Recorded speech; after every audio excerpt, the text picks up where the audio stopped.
Bueno, buenas tardes a todos y todas. Vamos a dar comienzo al segundo, pero en realidad es el cuarto encuentro de producción poéticas y diálogos creativos.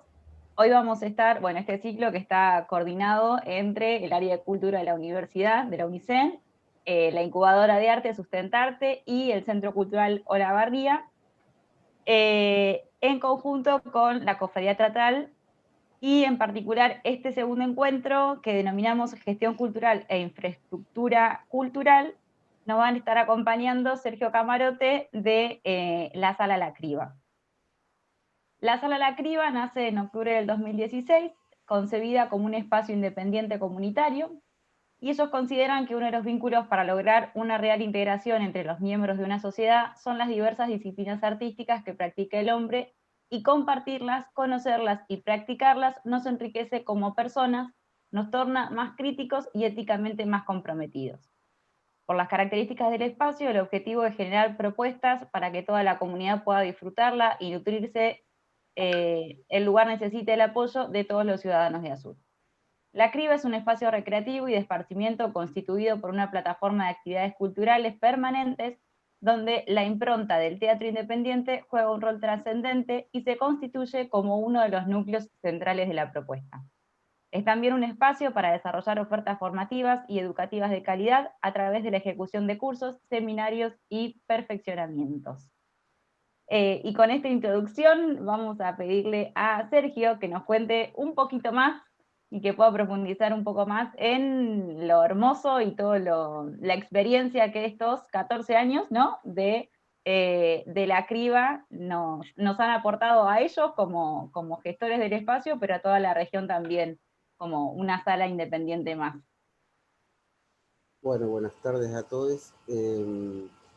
Sí, nosotros nacimos a partir de un taller de teatro.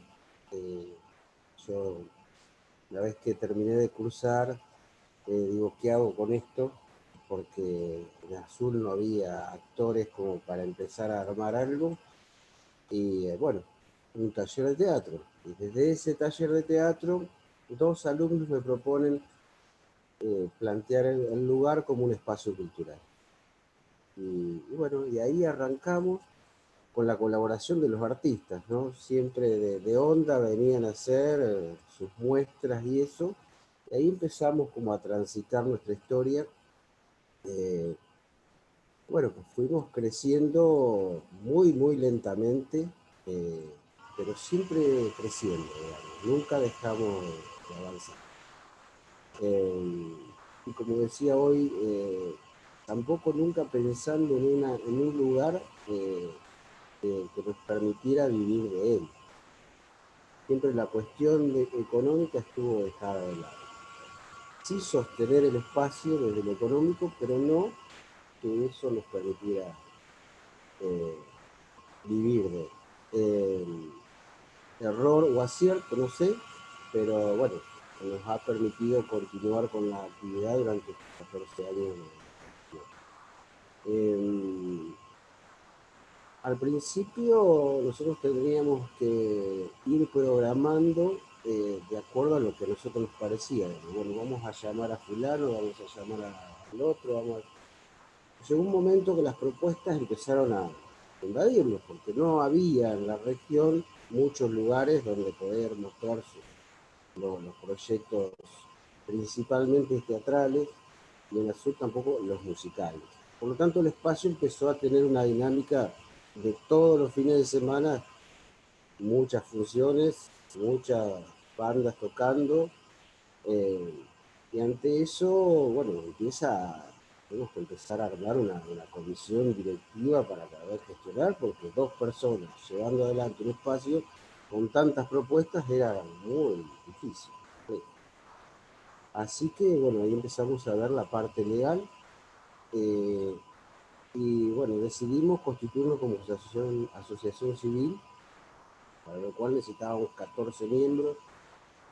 Y bueno, ahí empezaron a aparecer los parientes, los amigos, porque a la hora de trabajar en este tipo de espacios siempre somos 4 o 5, como en la actualidad. Entonces, formalmente, siempre la institución está formada por 14 miembros, pero realmente somos 4 o 5 los que trabajamos. Bueno, también me gustaría por ahí que me vayan haciendo preguntas, porque por ahí yo tengo un montón de cosas para decir, pero por ahí no son demasiado interesantes. O no son de su deseo de saber, del espacio. No solo nosotros tenemos talleres, además de los eventos de fin de semana, tenemos los talleres, que son los que van permitiéndonos también recaudar algún tipo de ingreso para sostener el espacio. Nosotros, en principio, en el primer lugar que estuvimos, teníamos un comodato, un préstamo del lugar, pero un lugar que había estado abandonado. Nosotros lo hicimos bien, y cuando estuvo bien, pasa lo de siempre, ¿no? Los dueños del lugar vinieron a decirnos que no estábamos llenando de dinero por el espacio y que lo necesitaban para ello. Nunca me voy a olvidar, 14 de agosto, y que a fin de año nos teníamos que ir.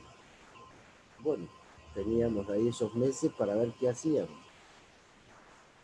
Desde un principio, con los dos que habíamos iniciado el espacio, en reuniones decíamos, o abajo del puente de la San Martín, un puente que hay en la ciudad, pero la criba debe seguir como espacio a pesar de lo que pase. Y bueno, así empecé, me fui a Catastro. Acá en Azul hay muchas casas abandonadas, entonces empecé a averiguar los dueños de esas casas abandonadas, y claro, a la que no le faltaba el techo, teníamos un lío de sucesiones y peleas de los dueños, y había una casa que yo siempre pasaba y además había trabajado en ella, porque yo soy carpintero, mi profesión es esa, de eso vivo, digamos. Entonces, acá, así yo tenía la idea de que el lugar que podría ser para la sala era muy angosto. Entonces, bueno, esta no, la fui postergando, pero llegó un momento que no había otra. Entonces fui a hablar con la dueña, y la dueña me dice, mira, la casa ahora pasó a ser de mi hijo, yo se la heredé. Yo creo que no va a haber problema, pero le tengo que preguntar a él. Vení mañana. No dormí esa noche, la otra mañana a preguntar. Sí, no va a haber problema, tenemos que hacer un comodato por escribano, así que tuvimos la casa, un comodato por 3 años. Cuando se cumplieron esos 3 años, empezamos a pagar un alquiler, que la verdad es ultra accesible, es muy, muy barato lo que pagamos. Eso también nos permite sostener el espacio, y eso también nos permite pensar en no generar tantos ingresos, porque como dije al principio, nunca pensamos en vivir de esto. A ver, ¿qué más les puedo contar? Siempre la impronta, como dice ahí lo que leyó Sofi, es evidentemente teatral. Hay muchas veces que nosotros con la música sostenemos lo teatral, pero porque es lo que a nosotros más nos interesa. Cuando va una banda de música, ponemos una cantina, tenemos otro tipo de ingresos que nos permite después traer una obra, aunque no nos quede una moneda. Después, desde el espacio se empezaron a generar propuestas teatrales, porque bueno, yo doy clase de teatro, los chicos que fueron en algún momento a estudiar a Tandil vuelven y empiezan a generar sus proyectos. Y bueno, con eso empezamos a salir a recorrer la zona, que eso es otro de los, creo, logros del espacio, ¿no? Y de esa manera también empezarnos a ser conocidos, y el ida y vuelta. En ese ida y vuelta, bueno, empieza a llegar gente. Tal es así que hace 3 años vino un grupo hace 4 años, vino un grupo de Costa Rica, que estuvieron en el espacio, y ahí quedó armada la invitación para ir a Costa Rica. Y ahora sí, hace 3 años, un verano, nos llaman que habían hecho una película, si la podíamos pasar en la criolla. Y dentro de esa charla nos dicen, ¿cuándo se vienen para acá? Y no sé, qué sé yo, que va. No, venga, nosotros le conseguimos funciones. ¿No? Y fue así. Eh, Armamos 2 obras en 4 meses y en julio de ese año nos fuimos a Costa Rica 14 días, hicimos 6 presentaciones y disfrutamos un montón porque además recorrimos todo Costa Rica, que no es muy grande, pero bueno, recorrimos todo Costa Rica. Digamos, eso por ahí son las cosas que uno logra y que por ahí no las piensas desde lo económico. Bueno, fuimos porque teníamos ganas de salir, de ir, como digo yo, a hacer la morisqueta por ahí, eh, y sin un deseo económico. Insisto con eso, que lo económico a nosotros nos ha quedado a un costado. Lo que pasa es que ahora, en estas circunstancias, se nos ha complicado sostener, porque por más que es barato el alquiler, por más que tenemos socios que nos ayudan a sostener el espacio y que hacen su aporte mensual, igual se ha hecho muy complejo. Pero por otro lado, a partir de esto, aparece otro tipo de gestión, que es la gestión de subsidios, cosa que nosotros nunca quisimos hacer. Siempre quisimos ser totalmente independientes, no estar pendientes del Estado, entendiendo que el Estado está para otras cosas, mal o bien, pero ahora no nos queda opción.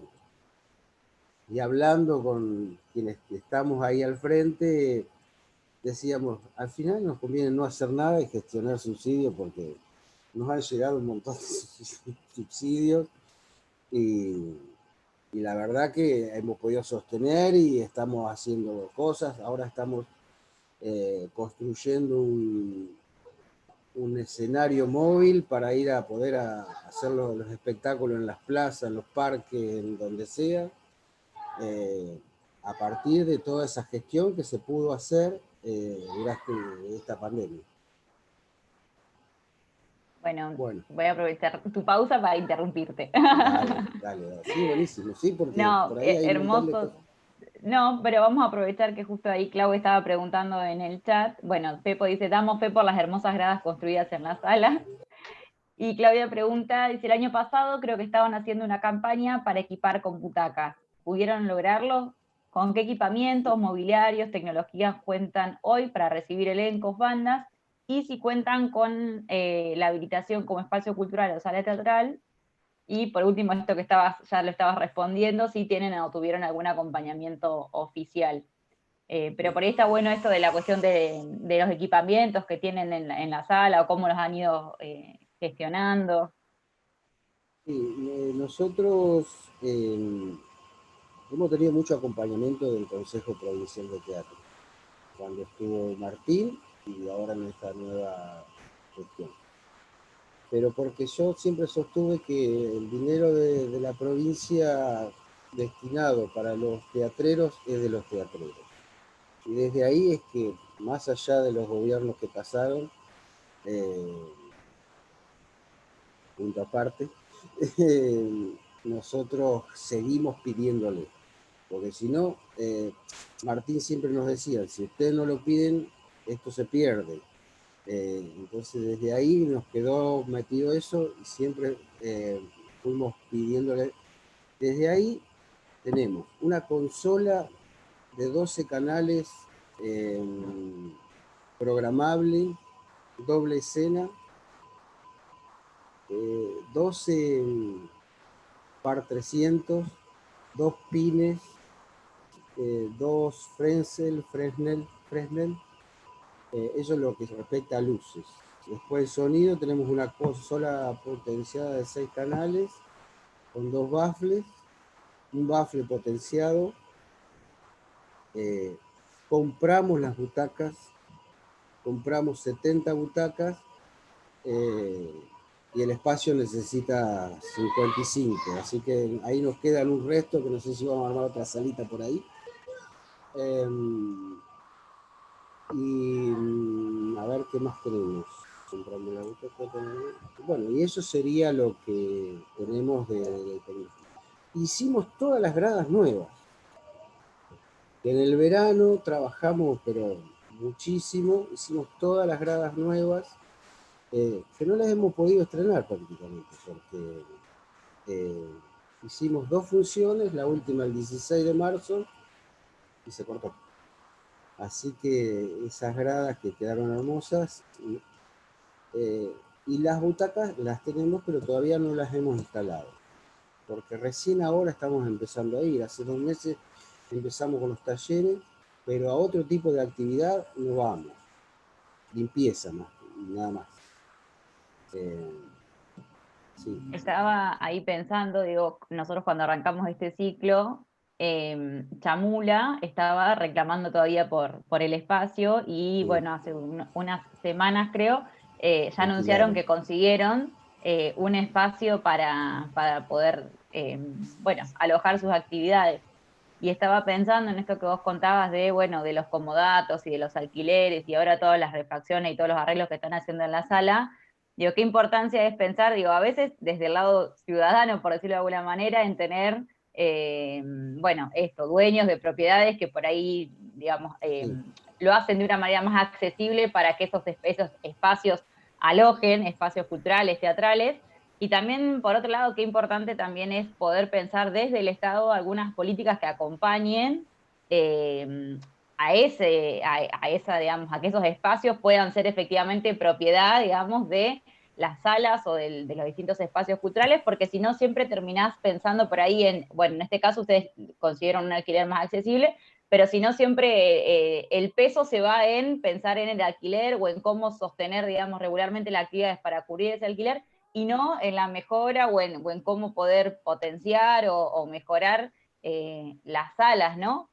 Digo, y en ese sentido, por ahí, yo bueno, no sé si Nivaldo querés empezar a dialogar, pero también poder contar un poco la experiencia de la cofradía en ese sentido, de bueno, cómo ha sido también su desarrollo, o bueno, las distintas etapas de la cofradía. Está silenciado, Nivaldo.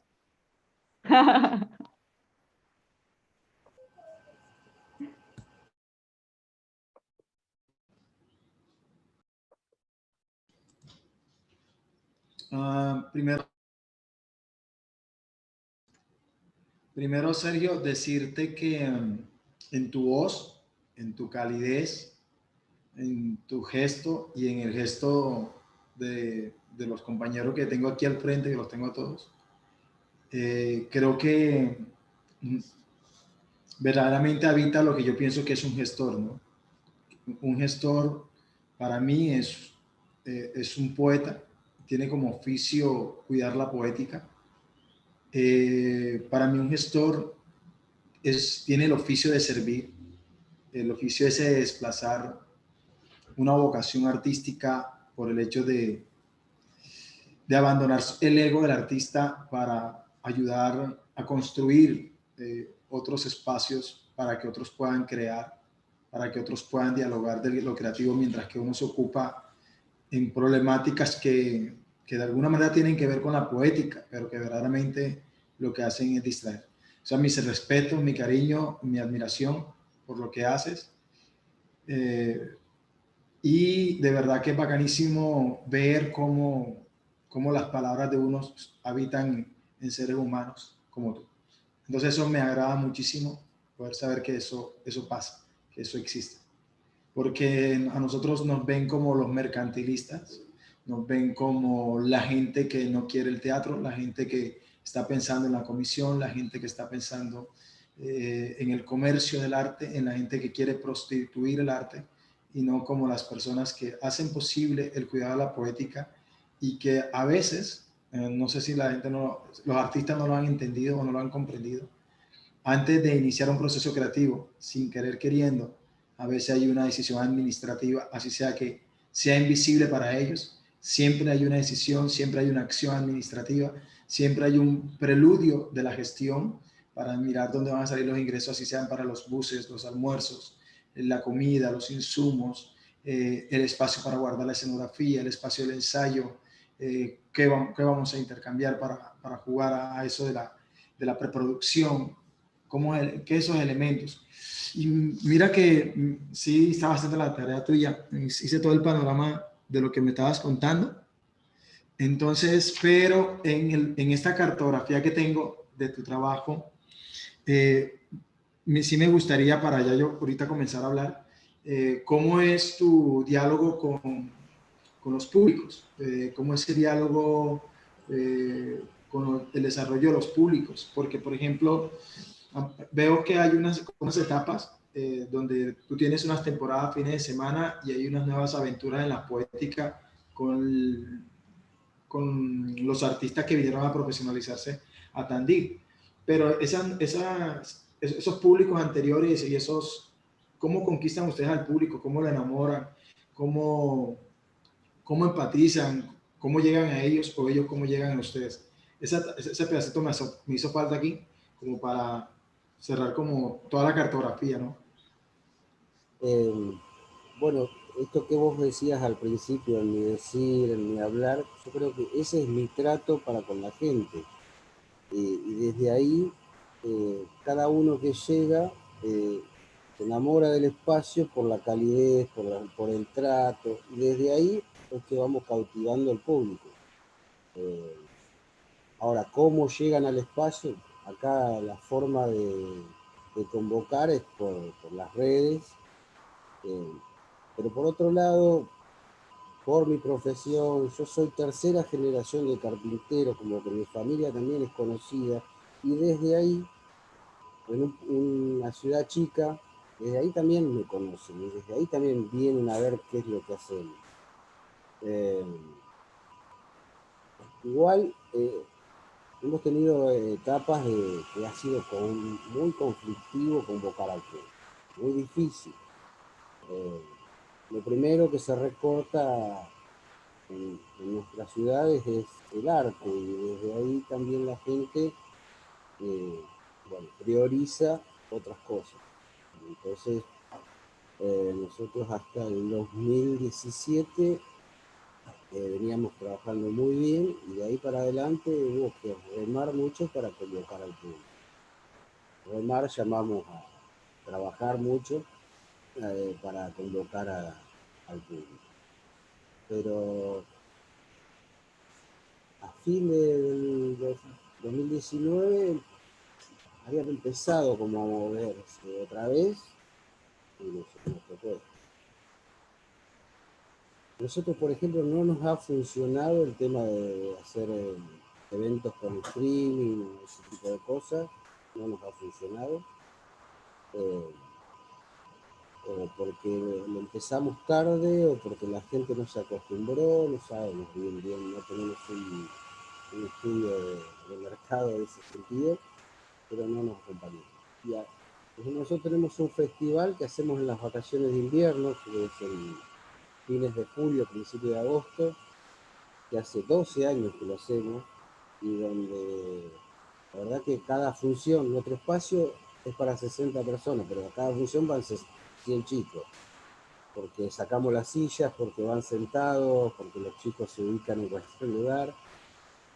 Es una semana completa, 2 funciones diarias, y bueno, ya te digo, va mucha gente. Este año lo hicimos en forma virtual, y recaudamos en las 5 funciones, o sea, los 5 días a la semana que estuvimos dando las funciones, recaudamos lo que en una hacíamos anteriormente. Entonces, por suerte habíamos tenido la previsión, que no sé quién nos iluminó, de haber pedido un subsidio para ese evento.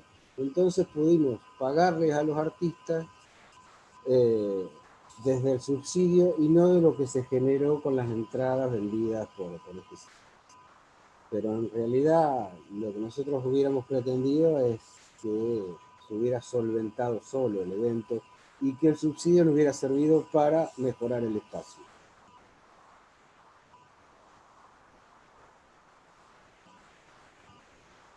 No sé si respondí tu pregunta.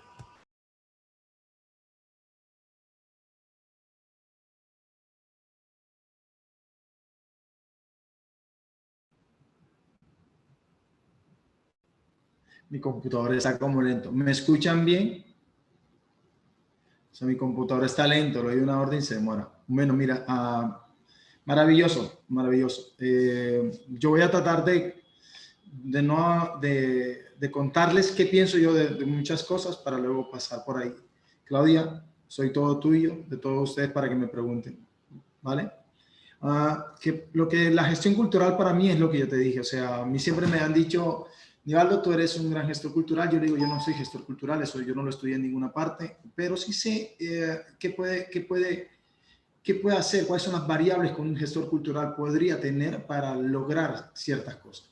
La primera, conocer lo que se hace, el quehacer, el oficio del teatro. O sea, hay que conocerlo para saber más o menos cuáles son las etapas, cuáles son los principios. Y si las etapas no se conocen, de seguro en el trasegar, en el tiempo, tú las vas desmenuzando y vas creando tus propios episodios, tus propias esferas de qué cubre cada una de ellas, que van desde la idea, juntar al equipo, las relaciones con nosotros, buscar el espacio, la preproducción, la producción, la creación, la circulación y luego lo que pueda suceder mucho más allá. Ahí, en ese ejercicio tú lo ¿cómo es? Vas condenándote. Yo digo que se vas condenándote porque cada vez que conoces un paso más, sabes que no puedes dejar de pasar por ahí para que puedas tener eficiencia y eficacia en eso de poder llevar a buen término no solamente la creación, sino la circulación. Y la circulación y luego romper las barreras y los límites de tu propio territorio. Y no hablo del territorio Barranquilla, sino Colombia, para llevarlo a Argentina, para llevarlo a México, para tú tener esa posibilidad de tener el mundo teatral y el mundo social, político, económico, en tu hemisferio pensante, y así también de pronto transitarlo y llevarlo a la escritura dramatúrgica y también llevarlo a diferenciar cuáles pueden ser tus modelos de producción. Porque tú, conociendo otros modelos de producción, puedes tratar también de bajarle esfuerzo a lo que tú haces, o de pronto exigencia, sabiendo que tú vas por buen camino y que lo que has construido no lo tienen otros. Esa es una posibilidad también de encontrar la posibilidad de salir. Para mí eso es el ejercicio de la gestión cultural en términos pragmáticos. Es decir, tú tener la oportunidad de manera empática y de conocimiento, contarle a otros lo que está sucediendo para encontrarle el apoyo o para que abran siquiera puertas. Los apoyos son muy difíciles de encontrar, pero las puertas es más fácil abrirlas. ¿Sí? Y eso me prefiero a puertas, es por decir, en un paso inicial de jóvenes, tú puedes tener, yo tuve también la demasiada suerte. Digo que además de que me gusta mi trabajo, también tengo esa gota de suerte, ¿no? Entonces a mí me caen cosas como a temprano, muy temprano, antes de yo saber qué son, que luego identifico. Por ejemplo, a los 17 años, cuando salí de mi colegio, yo quise hacer teatro comunitario, hice teatro comunitario, cogí el equipo de mi casa, pero figúrate que había una señora precisamente de una esquina, la casa más grande del barrio. La señora dice, Nivaldo, ¿no tiene dónde ensayar? Yo le dije, no tengo dónde ensayar. Bueno, esta es tu casa. Entonces él tenía una casa, ya, entonces ahí me reunía, ahí ensayaba, ahí me reunía y planificaba. Yo no sabía qué era eso, o sea, no sabía que, yo nada más podía decirte que era una casa prestada. No sabía que esa era mi primera infraestructura cultural para el desarrollo de la poética del barrio. O sea, eso no te lo podía decir en ese momento. Pero a mí me causó curiosidad, y entonces yo creo que por eso le decía a Sofía, hay que hablarle a los jóvenes así, para que no se enreden y para que sepan cuáles son los pasos que están construyendo, porque de pronto la teoría es muy pesada y a veces las huellas y los indicios, los rastros, son más fáciles de verlo cuando te lo dicen tranquilamente, coloquialmente, ¿sí? Entonces, esa casa para mí fue mi primera infraestructura. Y ahí ensayábamos todos los días, duré 2 años ahí, que en paz descanse la señora Amparo, que después me di cuenta que eso era. Y luego cuando quise transgredir esa frontera, quise salir del barrio, entonces encontré asidero, fue en las escuelas. Entonces ya me tocó mejorar mi conquista dialógica con los rectores, porque ya no era mi vecina, ya eran rectores que me decían, ¿y usted por qué viene? Y sobre todo, por ejemplo, yo encontré asidero en algo que es inefable, o sea, es decir, ¿sabe cuáles fueron los colegios? Los colegios femeninos de mi ciudad. O sea, yo fui a los 18 años a pedir espacio en los colegios femeninos, ¿sí? Entonces, y yo no sé cómo convencí a los rectores que me dieran espacio. Entonces, tuve una infraestructura de 3 espacios, 3 colegios distintos en 3 lugares diferentes. Entonces, yo podía enseñar en 3 partes distintas. Y además, eso, además de que la infraestructura y la gestión en ese momento la encuentro, me da trabajo, porque luego me contratan como docente. Entonces, tenía 3 trabajos, ya tenía un lugar donde ensayar, tenía infraestructura, había hecho gestión y ya tenía un lugar, porque en esa época no había escuela de bellas artes. O sea, sí había escuela de bellas artes, lo que no habían era programas de arte dramático, ni siquiera escuelas técnicas, ¿no? Entonces, en ese rastro y ese hemisferio, tú dices, uff, o sea, he contado con una suerte que yo en ese momento, esa lectura que hoy estoy haciendo, no la hacía porque lo único que yo quería hacer era habitar y hacer, habitar y hacer, habitar y hacer. Y que eso que fuera un ejercicio que tuviera como unas ondas que fueran propagándose de tal manera que pudiera yo contagiar a otros con esa piedrecita que uno tira al agua y que todo el mundo viera esa onda invisible que yo podía ver en mi cerebro, pero que no tenía con quién contarla. Y ahí se fue creciendo ese ejercicio de una construcción. Luego de pasar por esa infraestructura de los colegios, pasé fue a habitar unos espacios como casas culturales, unos espacios de universidad donde comencé a trabajar como universidad. Mira que en ITBAR, el Encuentro Internacional de Teatro de Barranquilla, fue porque además de yo de haber encontrado, además también tuve la oportunidad de trabajar en muy buenos colegios con muy buena infraestructura, donde habían escenarios de teatro. Entonces, esos lugares donde yo trabajaba como en 4 colegios, ahí hice 4 festivales simultáneos. Entonces aprendí a hacer festivales desde ahí y tenía público que eran los mismos estudiantes de los colegios. Tenía un amigo que tenía 5 colegios, tenía como 5 más. Entonces creamos festivales e hicimos circulación. No sabíamos que se llamaba circulación. Solamente decíamos vamos a llevar a los pelados que se conozcan entre sí para que sepan que no son los únicos que están haciendo teatro. Y así entonces nosotros de 2 personas comenzamos a aumentar la cartografía de personas que de alguna manera ya estábamos dialogando de arte dramático, y en ese tiempo ni siquiera le decíamos arte dramático, sino de teatro, así, sencillito. Vamos a hablar de teatro. Y lo que hicimos fue un tejido social, hoy hermanamos un tejido social para el teatro, y creamos, yo creo que fue mi primer ecosistema teatral desde lo estudiantil, donde la gente hablaba y que, por ejemplo, no había distingo social, porque había colegios de estrato 6 y otros colegios de estrato 1, y los de 6 iban al estrato 1 y los 1 al... O sea, era tan hermoso que no, el único acto comunicativo o lo que lo relacionaba comunicativamente era hablar del arte dramático, y se hacía mucho más empático y más afectivo era cuando interlocutaban en el escenario, cuando la escena era mucho más potente que las limitaciones o las fronteras sociales. Eso ahí uno dice, oye, mira, este tipo de gestión es más social para crear unas nuevas personas para el teatro, unos nuevos públicos para el teatro.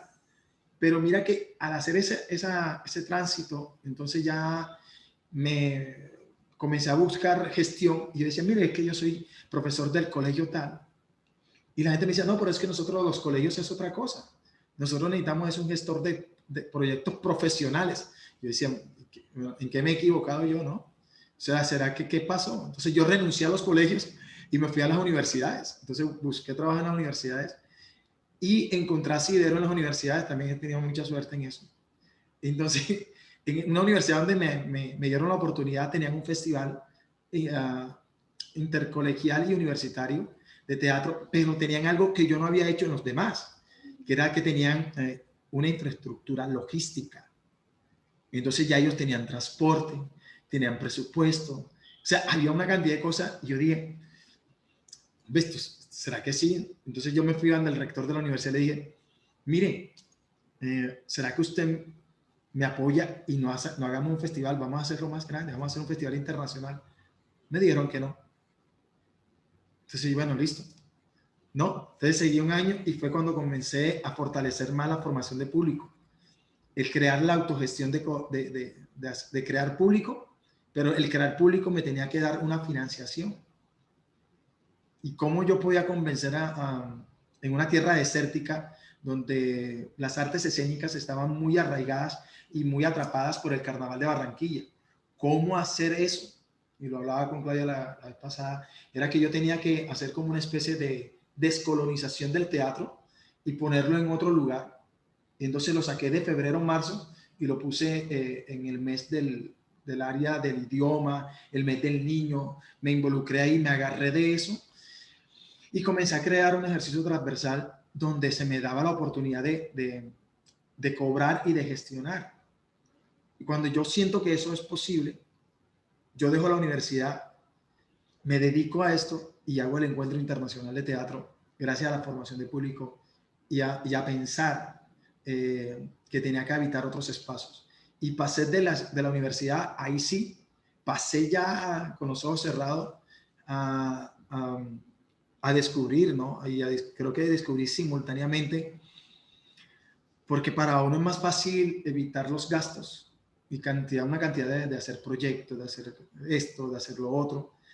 Cuando uno habita ya un teatro de 918 personas, lo otro, y comienza uno a pensar y dice, bueno, hagamos el salto. Vamos a hacer el salto y vamos a hacer la gestión cultural pensando en una infraestructura que permita verdaderamente avanzar en la autosostenibilidad y ahí sí, Sergio, voy a hacer un paréntesis para decirte, hermano, que yo también pienso como tú. Pienso como tú que deberíamos tener unas políticas culturales que nos dejaran cuidar la poética sin pensar en el dinero. Pero cuando uno ama este proyecto de vida, es impresionante que cuando el dinero no está, es cuando uno más se entristece, no porque uno no ama el teatro o porque no haya poética. Es porque cuando faltan los recursos, se acaba el aliento. Pareciera que uno entrara en un estado de coma y el cuidado de la poética se hace casi imposible porque uno no puede ni siquiera darle respiración. Entonces yo decidí vivir para el teatro, pero también intentar vivir del teatro. Y por eso de alguna manera también tuve la suerte de mucho tiempo atrás, a los 17 años, que un rector me dijera, te compro una obra de teatro. Y ese rector me dio la oportunidad de pensar de que sí podía hacer un trueque, no vender mi obra de teatro, hacer un trueque donde yo voy a hacer un trabajo poético, que yo pueda empatizar contigo y que de alguna manera pueda atravesar y darle disparo a tus sentimientos para que te sientes conmovido, para darte flechazos de emociones, que tú sientas conmovido y que sientas que la experiencia de estar conmigo en un espacio de convivio teatral te permita a ti saber que no hiciste un gasto, sino que hiciste una inversión social en ti mismo. En eso he pensado siempre como un ejercicio de la poética y por eso siento que la gestión cultural no es un ejercicio de mercantilismo, sino un ejercicio de empatía social y de poder decirle a la gente que cuando tú llegas y vives la experiencia del teatro, no, yo no te quiero enseñar nada, ni quiero dejarte moralejas, pero sí vas a tener un ejercicio de senso percibir realidades de manera distinta, de manera poderosa, de manera contundente, de que tu cuerpo puede sentir vibraciones distintas y que tú sabrás cómo canalizas, cómo eres mediador tú propio de eso. Entonces, en ese ejercicio, ahí yo creo que la gestión cultural juega un papel importante, donde... Bueno, yo nunca he pensado que la corbata me diga si soy o no contador público o si ponerme raro y extraño soy más artista. No, yo soy yo, o sea, tengo mi arete o si me quiero, pero, o sea, soy yo, o sea, ni un lado para el otro ni un lado para el otro. Yo creo que es un sentir, ¿no? Es un sentir y también es la posibilidad, y ahí sí soy claro en esto, de habitar la gestión cultural, habitar la gestión cultural como un oficio poético. También tengo la fortuna de que soy contador público y puedo habitar la poética sin maltratarla. Entonces yo puedo digerir algunos conceptos que para otros pueden ser de manera eh, ofensiva, homicida de la creación.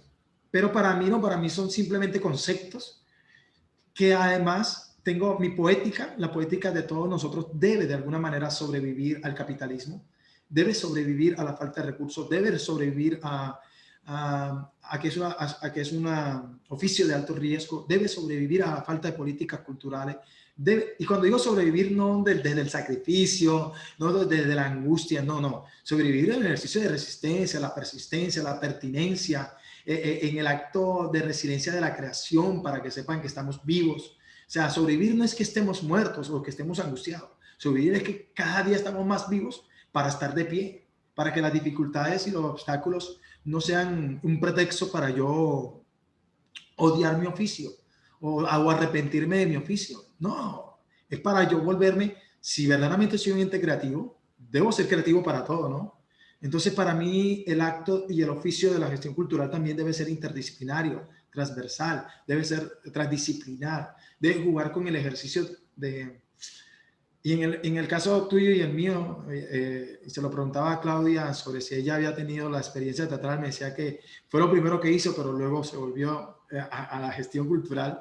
Y yo también hice eso, yo también, o sea, pero mira que la pandemia me hizo volver al teatro de una manera más profunda, más latente, aunque venía actuando hace 3 años. Y una persona muy importante en la ciudad, que hace parte del Carnaval de Barranquilla, me manda un audio y me dice: deja la gestión cultural y dedícate a la creación, a actuar, abandónala. Y después me hace un punto de suspensión y me dice: no abandones la gestión cultural porque después no puedes crear. Entonces, Perdón, Nivaldo, te paro un chiquitín porque ahora Sergio se tiene que retirar a dar clases. Así que, bueno, él estaba comentando eso, que su público en general son personas mayores, pero bueno, si querés, por ahí te interrumpo para que Sergio, por ahí si quiere compartir algo más antes de retirarte, lo puedas hacer. Bueno, no, esto sí, que me tengo que ir a dar clases, que también es un placer haber vuelto a dar clases.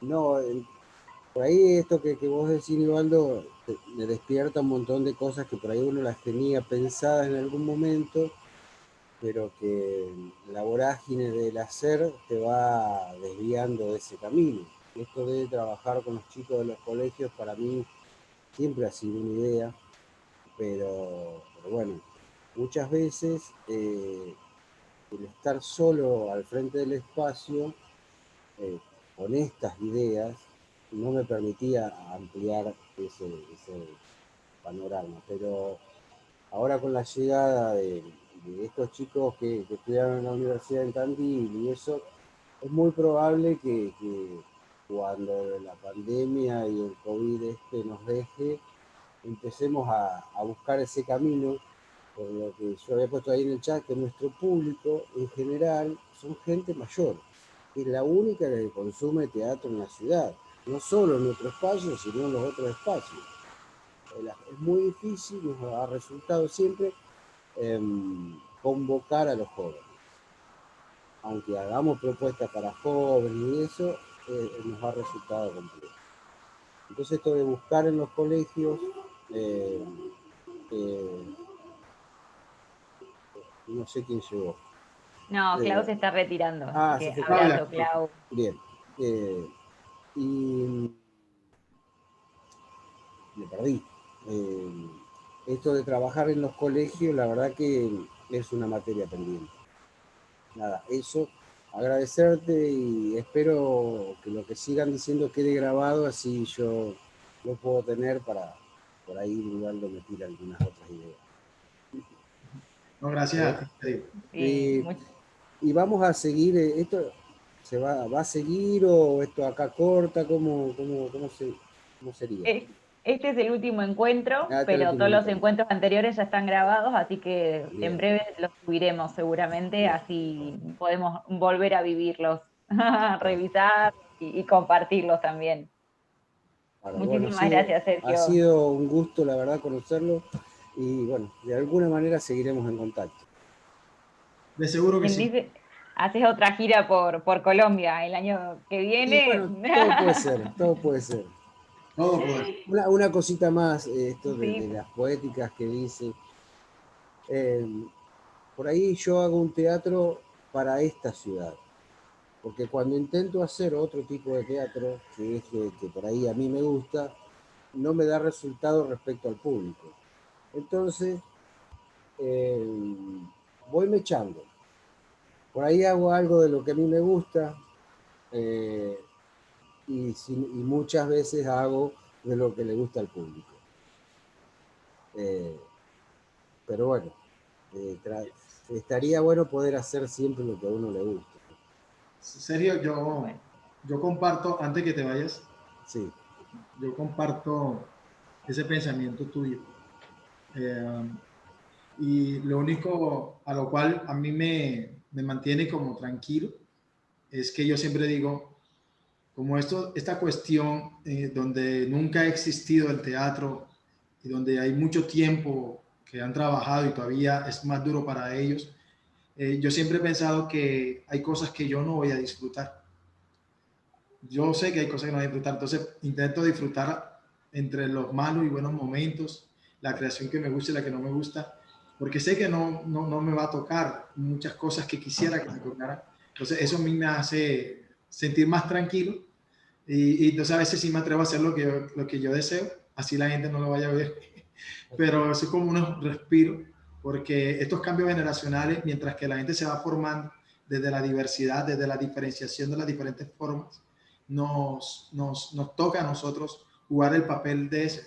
Y eso por eso digo que el trabajo del gestor, el trabajo del productor, es un trabajo casi que de mucho dolor, aunque la gente no lo crea, porque uno se despega de sus utopías, se despega de sus idilios, de sus sueños, para construir sueños de otros o para formar algo que no existe o para crear algo que no existe, para de pronto tener ese ejercicio que uno siempre le han puesto en el imaginario, que es la catarsis, el contacto del público con el espectador, con el espectáculo.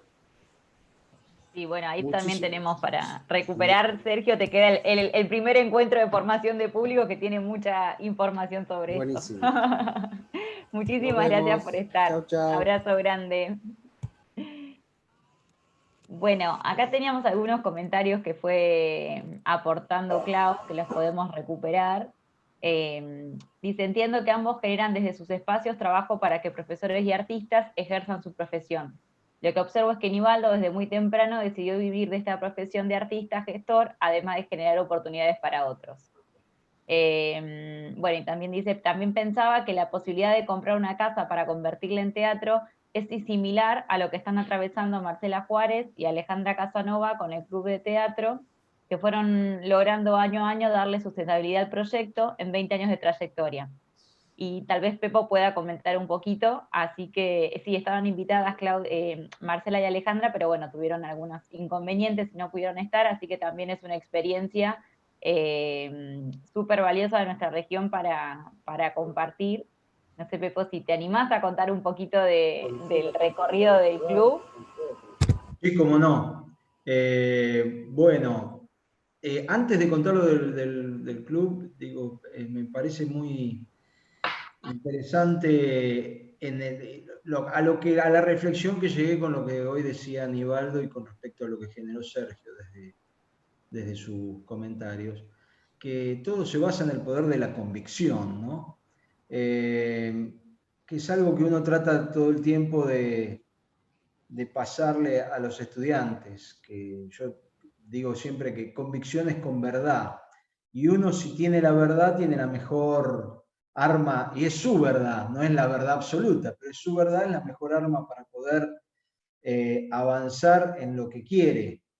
Y me parece que eso es, yo soy un convencido, es decir, con mi verdad, de que gestionando voy a poder vivir de esto.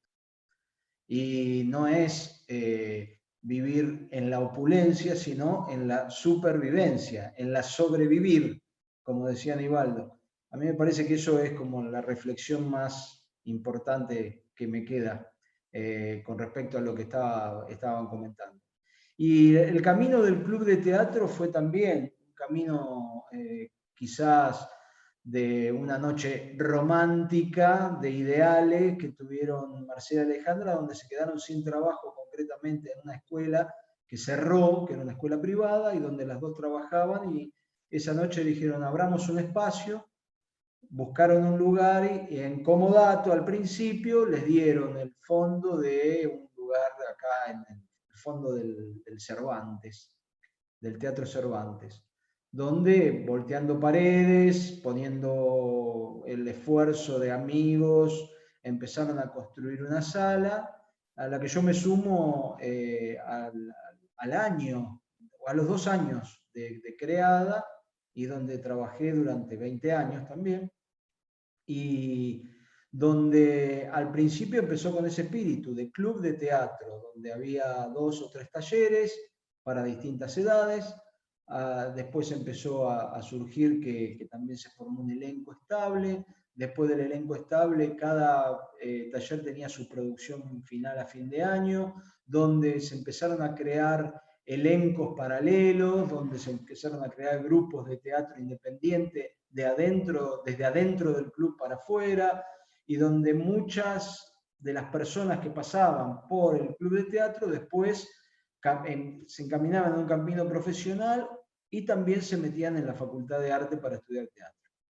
Eso fue el principio, hasta que se terminó el comodato, se vendió, y tuvimos que hacer esa gran mudanza traumática, y ligamos en esa mudanza 2 salas, con la colaboración económica de la municipalidad, que daba a partir de becas, daba un monto proporcional del alquiler que se tenía que pagar.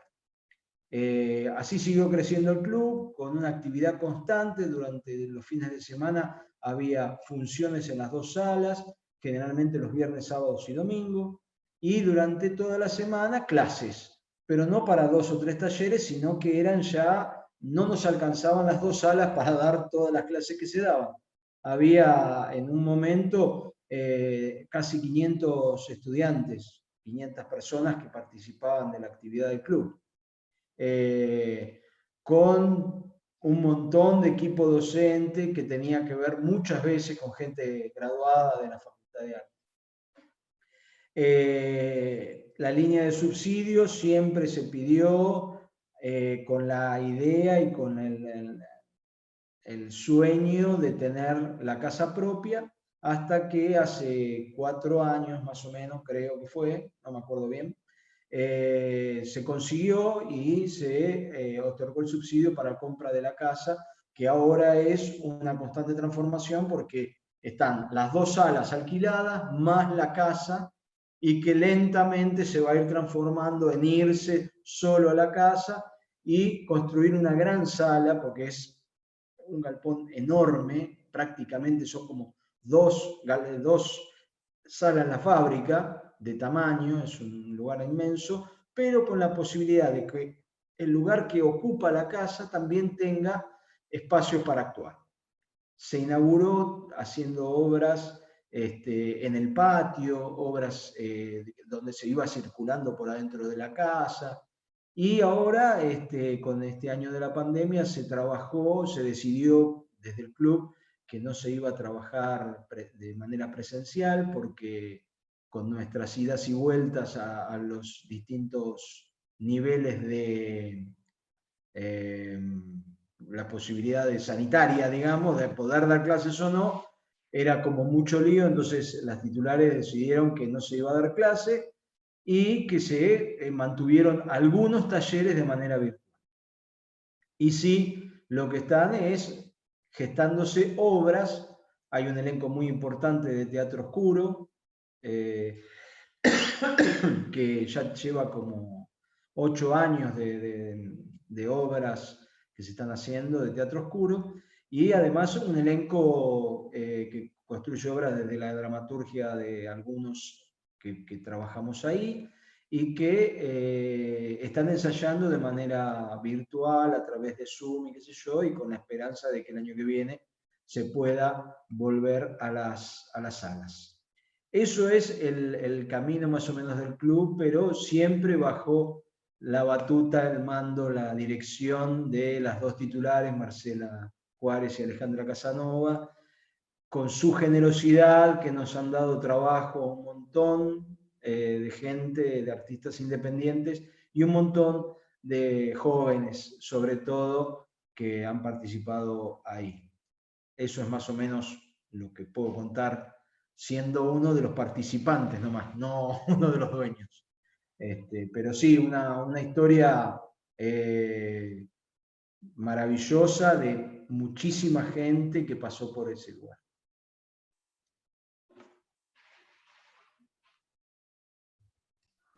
Muchísimas gracias, Pepo. Nivaldo, ¿querías comentar algo a partir de todo esto que te estamos convidando de nuestra región?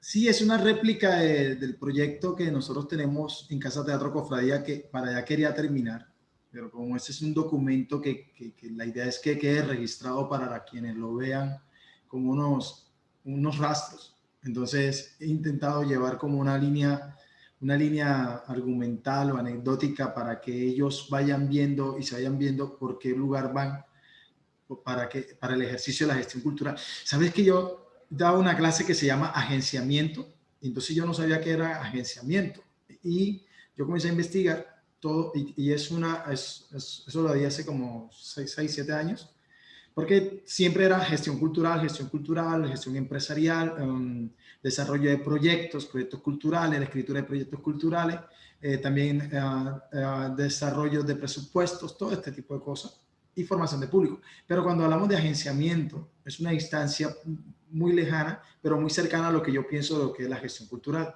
El agenciamiento viene del hacer, ¿no? Y busca encontrar una manera poética de crear, es decir, donde las ideas no compitan entre sí, pero que sean heterogéneas, que no sean homogénicas, que la afiliación no haga parte del proceso creativo. Cuando hablamos de la afiliación es que no haya mucha amistad, que no haya mucha cercanía, para que no haya conflicto de intereses y así la heterogeneidad sea más fácil. Deleuze, quien hace este pronunciamiento sobre la forma de producción poética, es Deleuze, el francés, y nos da unas posibilidades muy maravillosas. Esto es a lo cual yo me refiero cuando hay que hacer agenciamientos creativos. Una manera de tener ser cristales, ser diáfanos en las ideas, no generar disputa de poderes, sino diálogos verdaderamente poéticos que nos permitan una construcción colectiva, desde lo colectivo a lo individual y de lo individual a lo colectivo, para poder verdaderamente arrasar con las otras cadenas de valor, ¿no?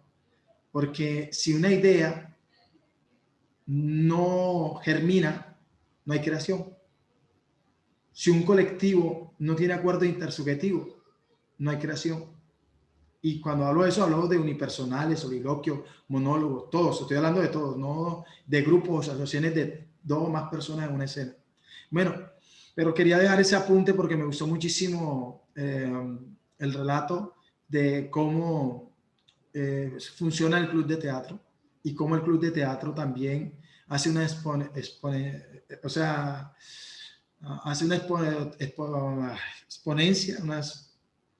crece, ¿no? Crece y hace una resonancia no solamente ya no en el ámbito de educar o formar a través de la lectura, a través de los ejercicios, la formación teatral, sino que ya en otra parte genera un espacio para la oferta y para brindar espacio laboral. Eso es una infraestructura cultural. Eso es la gestión cultural.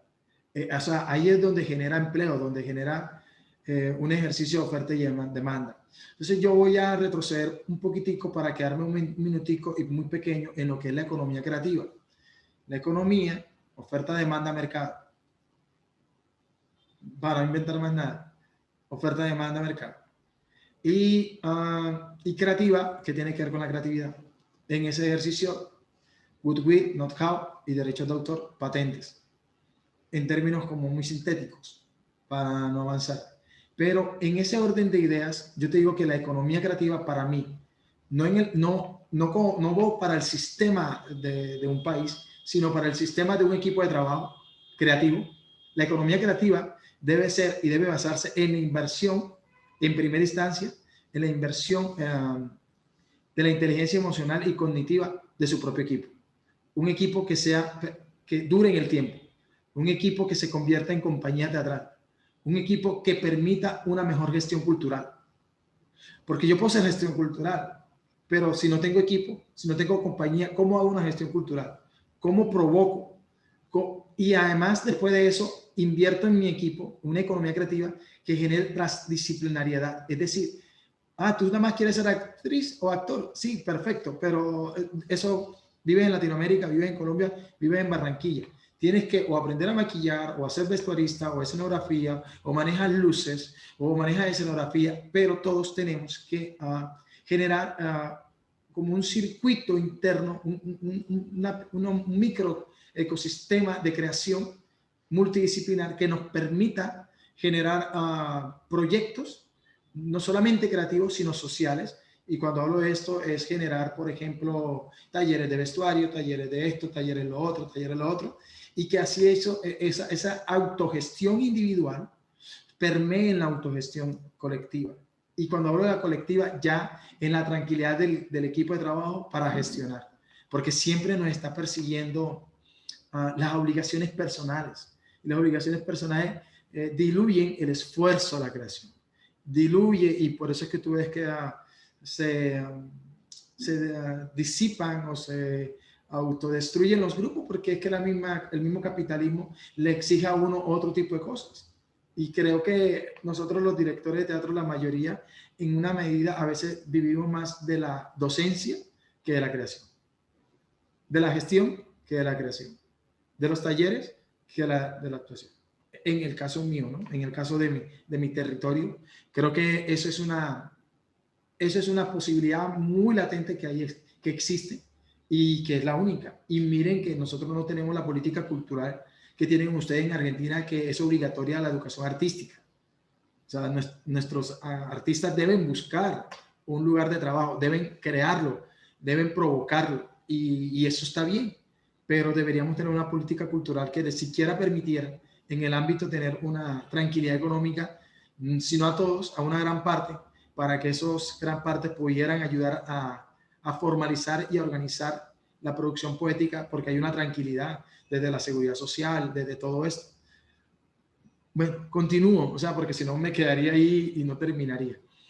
Es muy importante la infraestructura cultural, porque además si la poética del gestor es el cuidado mismo de la poética de los artistas, tener un sentimiento por el sentimiento del otro, que es lo que sigue siendo esto, voy a enseñar a otros a amar lo que yo amo. Entonces yo por eso, a mí me ha costado muy difícil delegar la gestión a otros, porque yo no siento que alguien vaya a contar la historia de lo que yo estoy hablando, de la misma pasión como yo tengo. Entonces a mí siempre me regañan, yo le digo, bueno, pero vayan ustedes. Entonces después me dicen, no, que venga Nivaldo. Entonces me toca ir a mí a hablar, y yo no sé ni cómo hablo, pero yo sé que a la gente le gusta lo que yo digo, entonces nos apoyan ya. Entonces o no nos apoyan, porque también la gestión es muy difícil, pero hay unos lugares de que sí, como son los colegios, manejar tantos estudiantes, que nos ha permitido sostenernos, sustentabilidad y generar una cantidad de cosas. Pero, por ejemplo, esa gestión cultural, cuando tú tienes una infraestructura cultural, es más fácil cuando es arrendada. Es más fácil cuando tú haces de tu propia casa un escenario. Porque tú sientes que no tienes una obligación más nada, sino si ya te cansaste hoy, ese es un cuarto o una sala de estar. Y haces un cine para ti. O pones hamacas y te acuestas a dormir y los fines de semana invitas a tus amigos. O sea, porque uno puede tomar una decisión como esa. En mi casa, en mi residencia, y yo la habilité para el teatro, ya que no podía costear los costos de los otros teatros. Son muy costosos. Entonces, prefiero que vengan 5, pero no gasto 6 millones. Y si no viene uno solo, ya yo hago mi obra. Y organizo formatos para el espacio que he creado. Eso es una oportunidad. Como yo soy tonto, yo quise cambiar esa posibilidad. Y nos metimos en este lugar que tiene 734 metros cuadrados de construcción, para construir, que apenas cumplió la primera fase de infraestructura cultural, que fue ganarnos 804 millones de pesos, pero tuvimos que hacer un préstamo grandísimo que hoy estamos mirando cómo hacemos. Y hoy en este momento voy a olvidarme del préstamo y voy a decir que esa es una gestión que yo voy a lograr, teniendo la utopía de que sí. Y voy a decir lo valioso que es una infraestructura en la gestión, pero que es lo valioso de tener una infraestructura para el cuidado de la poética. En términos anecdóticos, yo les digo a mis muchachos, llévense el vestuario y guárdenlo en su casa. Llévense las herramientas y guárdenlas en su casa y nos vemos para hacer. Llévense la escenografía. ¿Quién se lleva la escenografía? ¿Quién se lleva el vestuario? ¿Quién se lleva la utilería? ¿Sí? ¿Quién se lleva el escenario? ¿Quién gestiona el espacio para ensayar el fin de semana? Miren que hay que llegar más temprano para poner las luces y ensayar con luces.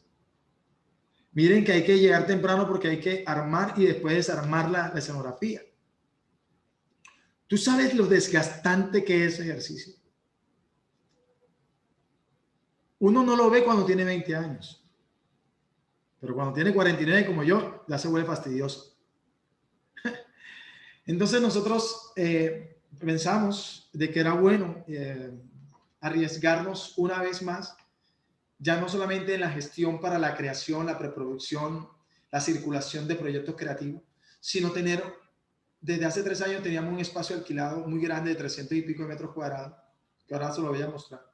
Entonces quisimos tener pero ya no como tampoco para nosotros, porque hay algo, y no sé si Pepo, Sofía o Anabel o Edith, comparado con el club de teatro, funciona igual. Porque además yo les he dicho que en la medida en que tú vas aprendiendo, tú aprendes desde la acción y desde el quehacer, porque eso a ti no te lo enseñan. Tú creas hipótesis y entonces esa hipótesis, a mí por ejemplo no me gusta quedar en hipótesis. ¿Sí? Y espero no me afecte eso nunca en la vida. Desde el teatro, ¿no? Entonces es que ahora pienso, y le decía a mis compañeros, y también eso no cayó bien en el equipo creativo.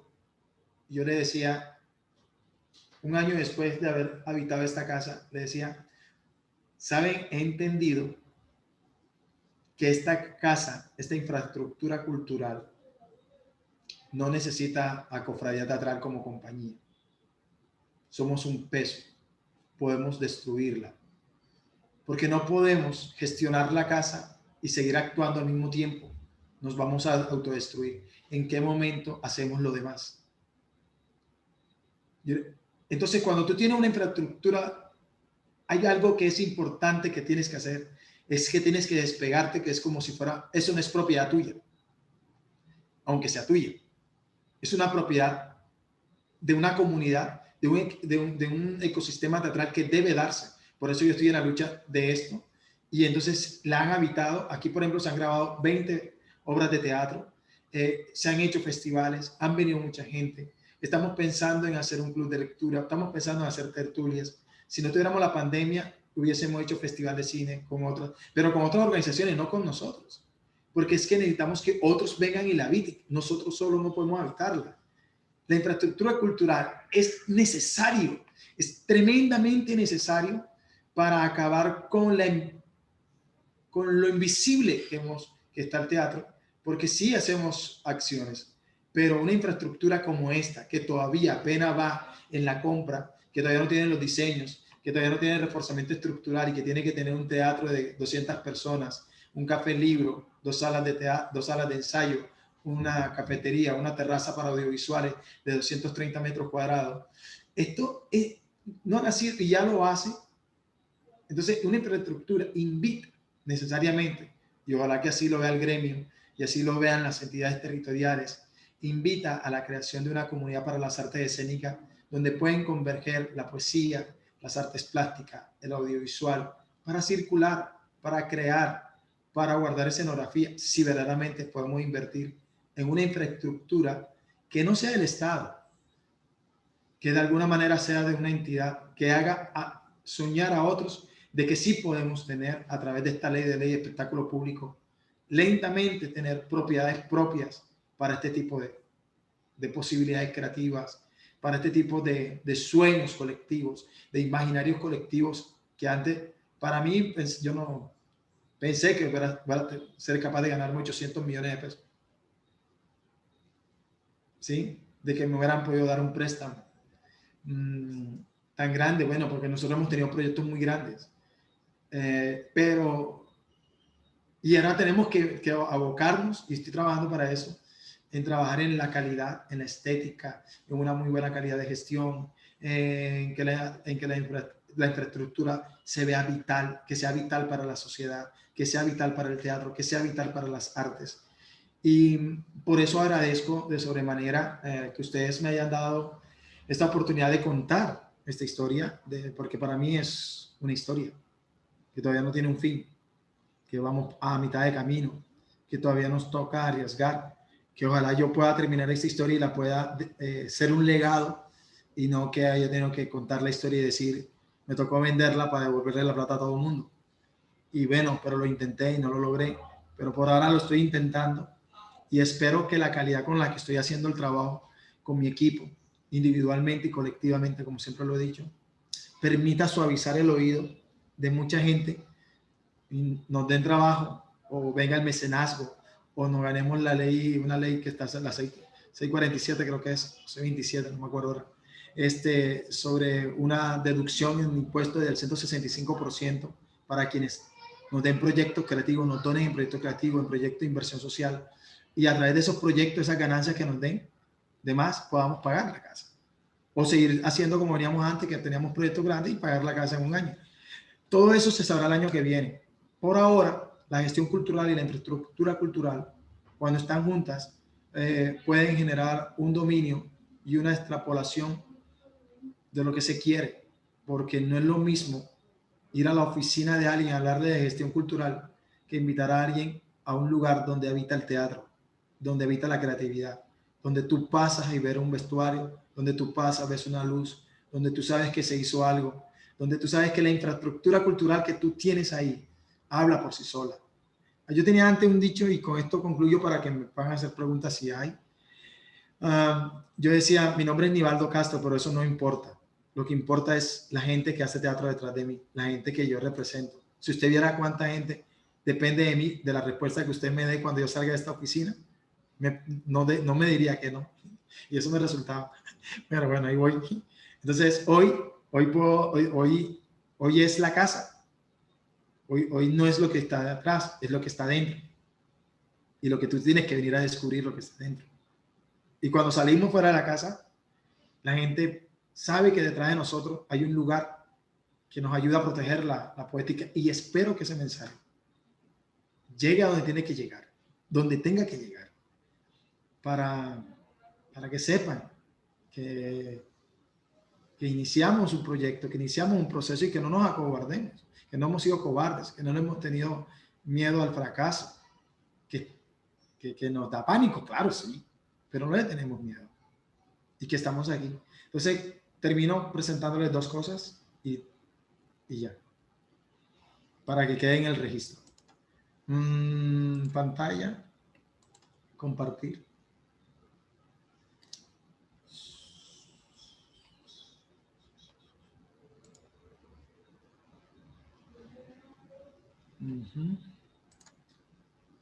Está lento este computador.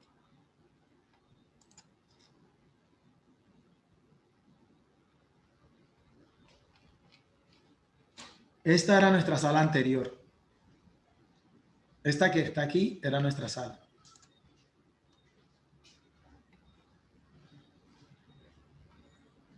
Aquí estábamos haciendo los... ¿Sí ven la pantalla? Miren que nosotros mismos hicimos las tarimas. Y así fue como nos quedó nuestra primera sala de teatro. Hace 5 años y medio. Hicimos la puerta. Cuando entregamos esta casa para venirnos a esta, eso fue un caos impresionante. Esta era la calle donde quedábamos antes. Esto fue la verbena teatral. Utilizamos el barrio como como espectador, donde llegaba la gente y la gente se sentaba y utilizamos la calle también como escenario para que la gente pudiera desde sus terrazas, que son estos lugares que están allí, pudiera disfrutar el teatro, que no tuviera que ir exactamente a un espacio. Pero yo utilicé la verbena teatral para jugar sino que yo le tengo miedo a la gratuidad. Yo creo que es entrada libre, ¿sí? Entrada libre porque bueno, pero todo tiene un gasto, todo nos incurre en algo, ¿no? Ahí se dictaban talleres, ahí nos presentamos, nuestra pequeña sala de teatro. Entonces, cada día en nuestras oficinas, por ejemplo, teníamos 3 oficinas, queríamos darle eso, intentamos manejar una especie de vestuarista, ensayos, ¿sí? Eso era lo que hacíamos allá. Y hoy habitamos, y yo creo que se lo mostré la vez pasada, este lugar que lo encontramos así.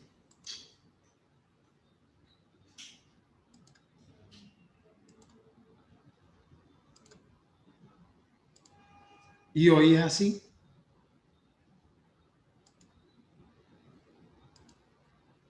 Con nuestro dinero, porque no se ha abierto una nueva fase de la convocatoria. Entonces hemos invertido, se ha convertido en galería, se ha convertido en espacio del patio para recibir al público, se toma una cerveza, un cafecito. A veces me pongo a cocinar y atiendo al público. Me gusta cocinar, ¿sí? Entonces, por ejemplo, mira esto. La gente llega, pero gracias a Dios hemos tenido la suerte. El patio se convierte también en un espacio. Hemos tenido música, hemos tenido del espacio por dentro, la escenografía, que es una sala, verdaderamente es un cuarto que convertimos en sala de teatro, ¿no? Han habido conciertos, grafitis en toda la casa. Yo le digo a la gente que mi casa es como un actor. Se viste y se transforma. Ella se viste y que no puede... Siempre tiene que volver a su estado de equilibrio, de blanco, para que ella entre en ese calor, ¿no? Y no nos hemos quedado quietos, ¿no? Nosotros aquí le decimos a la gente que tal, esta es toda la prensa que hemos recibido en pandemia, de lo que hemos hecho. La Cofradía de la Máquina Teatral, Cofradía Teatral Cecilia Arte No Parar. A esto yo hablaba de hacer visible de todo lo que estamos haciendo. Estamos construyendo un ejercicio de gestión cultural. La gestión cultural es crear comunidades para las artes escénicas. Y una de esas variables es la prensa. La prensa te hace visible. Y nosotros nos hemos sorprendido de cómo nos han visto. O sea, ya entonces no solamente nosotros contamos nuestra historia, sino que hay unas plataformas comunicativas como la prensa que también cuentan la historia de nosotros, ¿no? Aquí están los links. Y, por ejemplo, esta es nuestra aventura. El Consejo de la Municipalidad, donde hablamos de la Ley de Espectáculo Público. ¿Cómo ha sido todo su sustento y cuáles son las necesidades que tiene este sector? En vista de ello, vamos a escuchar de primera mano de Nivaldo Castro y de su equipo de trabajo este aspecto tan importante para la ciudad, para conocer cómo el Consejo de Barranquilla puede apoyar, qué necesitan de nosotros para ser de intermediarios y de puente con la administración para poder darle a la ciudad de Barranquilla un aspecto relevante en materia de cultura y en materia de teatro. Así que, señor Nivaldo Castro, acérquese a la tril para que podamos escuchar su presentación y que los distintos... Dice que la Fundación Cofradía Teatral pudo obtener de esa ley 804 millones de pesos. Es el consejo de mi ciudad.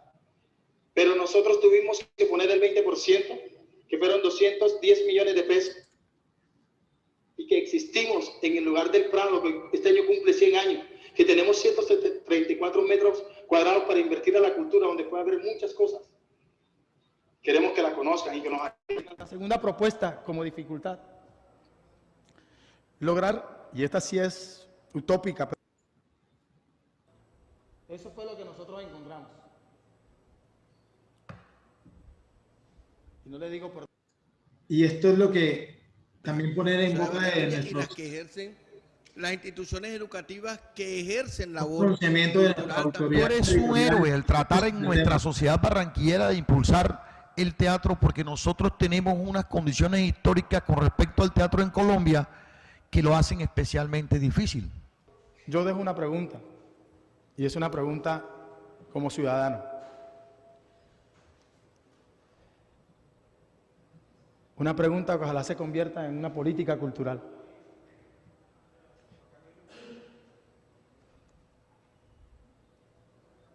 ¿Qué se hace por la formación de público en nuestra ciudad? ¿Qué estamos haciendo?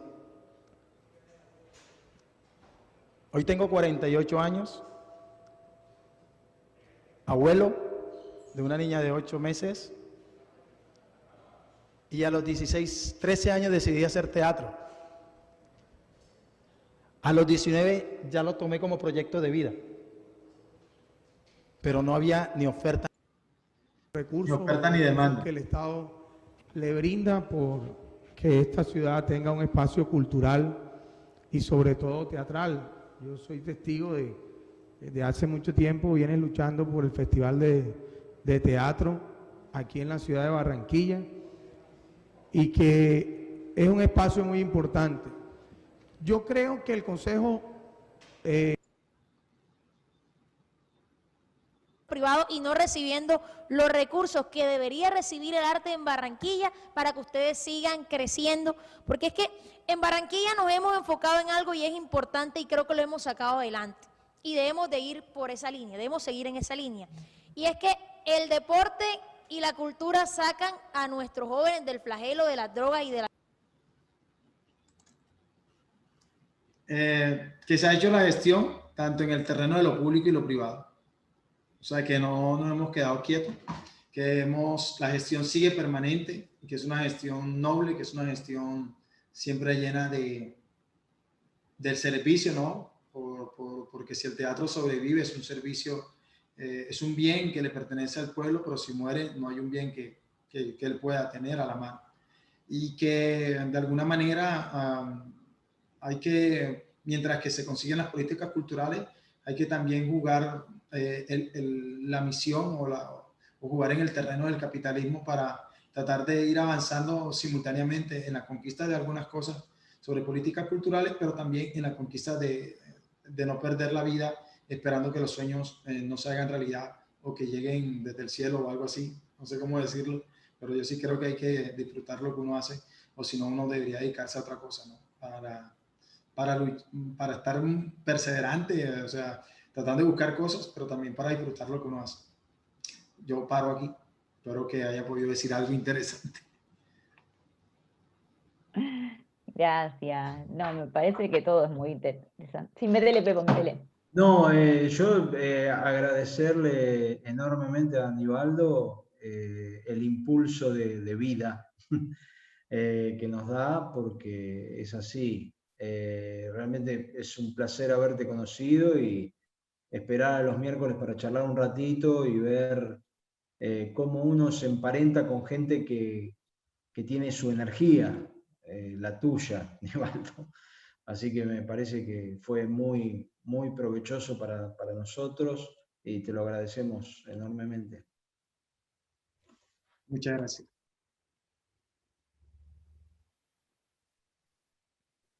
Sí, tal cual. Creo que me parece que está bueno todo este recorrido, conocerlo un poco más también.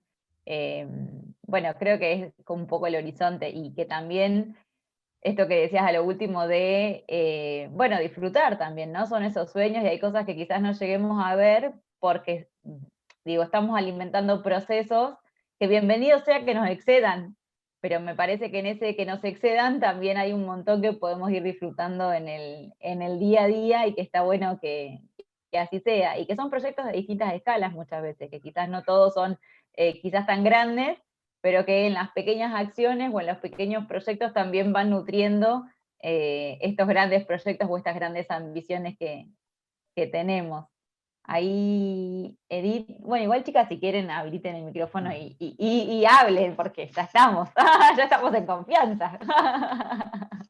No, que quería agradecerle, Nivaldo, siempre es un gusto escucharte, porque Nivaldo siempre decía, y ahora ya me callo, y ahora ya te dejo, y no, siempre ha sido un placer desde el inicio de todas las charlas, y como te decía ahí, súper interesante el compartir con los invitados que han estado en todas estas charlas también, y cómo uno va, digamos, nutriéndose de las experiencias de los demás. Y es un estímulo y es un plus de energía, sobre todo en el momento en que estamos transitando, no dejarnos caer. Y me parece que estos espacios también nos enriquecen. Y el hecho, nada, también de que seas de otro país, mucho más. Para vos, nuestras experiencias te suman y para nosotros también es igual. Así que, como te decía ahí, nunca pares el diálogo, nunca te sientas que tus palabras sobran, porque es muy lindo lo que contás y súper interesante, súper rico. Así que bueno, yo agradecida con todo lo que me quedo de estas charlas. Contenta, feliz. Nunca parar, pero disfrutar el recorrido. Eso. Es lo más importante. Es lo más importante. Porque entonces uno se nubla y al nublarse se detiene. Sí. Queda uno con siempre lo malo, y no conquista ilusiones. No sé si sueños, pero ilusiones sí. Muchas gracias a ustedes, de verdad, por perdona. No, yo también te quería agradecer, Nivaldo, y bueno, a todos también el generar estos encuentros, porque la verdad cada miércoles me llevé un montón de herramientas. Si bien yo no soy del palo de teatro, entonces como muchas cosas eran nuevas y al mismo tiempo no. Y la forma en que vos llevas las charlas, que es como una película, es como que te metes ahí y vas viendo como todas las imágenes, sentir todos los olores, es una forma de transmitir que trasciende la pantalla realmente. Es como ver un documental todos los miércoles. Y bueno, y esa energía que hablan las chicas, Pepo también, que realmente transmitís una energía de decir, bueno, vamos, hay que hacer, vamos, hay que meterles, como que te quedás energizado después de las charlas. Así que gracias, muchas gracias. A ustedes, porque gracias. Vamos a llorar ahora. No, ojalá que tengamos la oportunidad de charlar en vivo y que podamos compartir más cosas. Esperemos ahí que... nos tomamos el avión en cualquier momento. Bienvenidos, bienvenidos. No, en serio, aquí Sí, para hacer. Acá, Nivaldo, te esperábamos. Bueno, por supuesto, está siempre invitado. Acá hay asado, ricos asados, dulce de leche, bueno, Fernet, muchas cosas argentinas que tenés las puertas abiertas de venir a compartir. Así que cuando quieras. Espero que se dé el año que viene poder hacer alguna cosa por ello. Ojalá.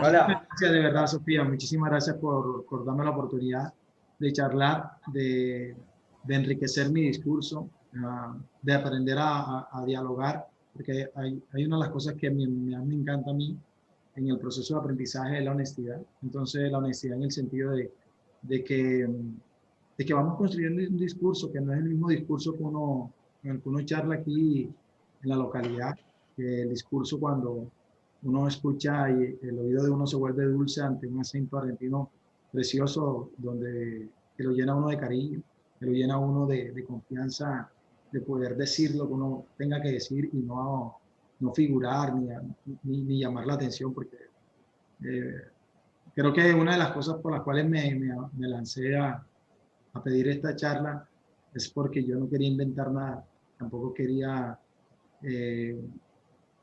jugar con lo que hicieron otros, sobre lo que hemos hecho nosotros y lo que más que todo lo que nos hemos equivocado, porque si no lo logramos nosotros, que lo logre alguien, ¿no?